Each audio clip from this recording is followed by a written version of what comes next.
What was the message to the team today? We haven't done anything yet. We'll meet after this. Message remains the same. We're excited about Game 6 and want to put ourselves in position to head back to San Antonio. But first things first. What did you make of the way that Stephen Clay shot in this last game? Not about their shooting. They didn't play well. They own it, and we move forward. But did not play well. Disappointing across the board, and it is what it is. That's fine. Now we make the proper adjustments, and we don't want to put together, a similar game. You have to figure out a way to get them better looks. I mean, last night they didn't get a whole It's not, we can make it about that, but for us, that's not what it's about. It's a 4-point game in the third quarter. They shot 72% in the first quarter, scored 37 points. That has nothing to do with Klay Thompson or Steph Curry shooting the basketball. That's a recipe for disaster, and that put us in a hole. You guys have never been about excuses, but are the injuries starting to take a toll on those guys? We're a no-excuse basketball team. We're excited about tomorrow, and we'll find a way to get it done.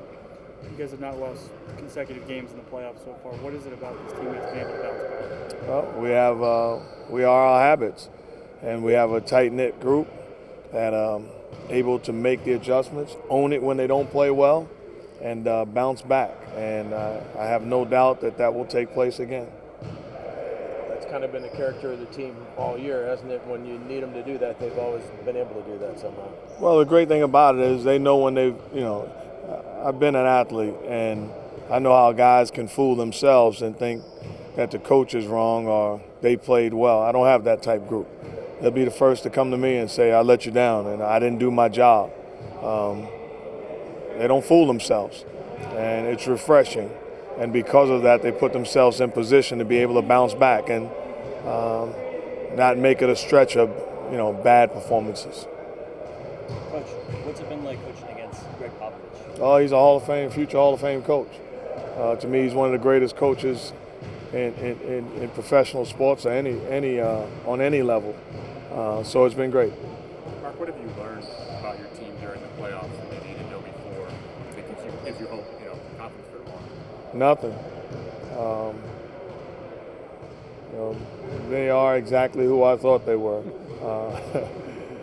Tough-knit, battle-tested, tied together group that has no quit in them, and I'm sure that they will only reinforce those feelings tomorrow night. Coach, is there any concern because whereas the Warriors led almost entirely the first two games, the Spurs have led most of the last three? They played better. They didn't make any excuses when we were dominating, and we're not going to make excuses when they're outplaying us. Now it's about making the proper adjustments and putting together two Warrior-like basketball games, which is very doable. This is the first time they're facing an elimination game in these playoffs. How do you judge their mindset right now? I'm not worried about my guys. If you would have rewound this thing all the way back to day one and said we'd have a Game 6 at home in the second round of the playoffs against the San Antonio Spurs after defeating the number 3 seed, we would have taken it. So we're thrilled about where we are. We don't want our backs against the wall, but this is where we are today. And it's as simple as putting together 96 minutes of our brand of basketball. I don't know if you can quantify this when you're in the middle of it, but what do you think this experience will end up meaning to these young guys that they're getting to play this playoff ball so early in their career? Well, it's going to help us down the road, but we're not looking at that right now.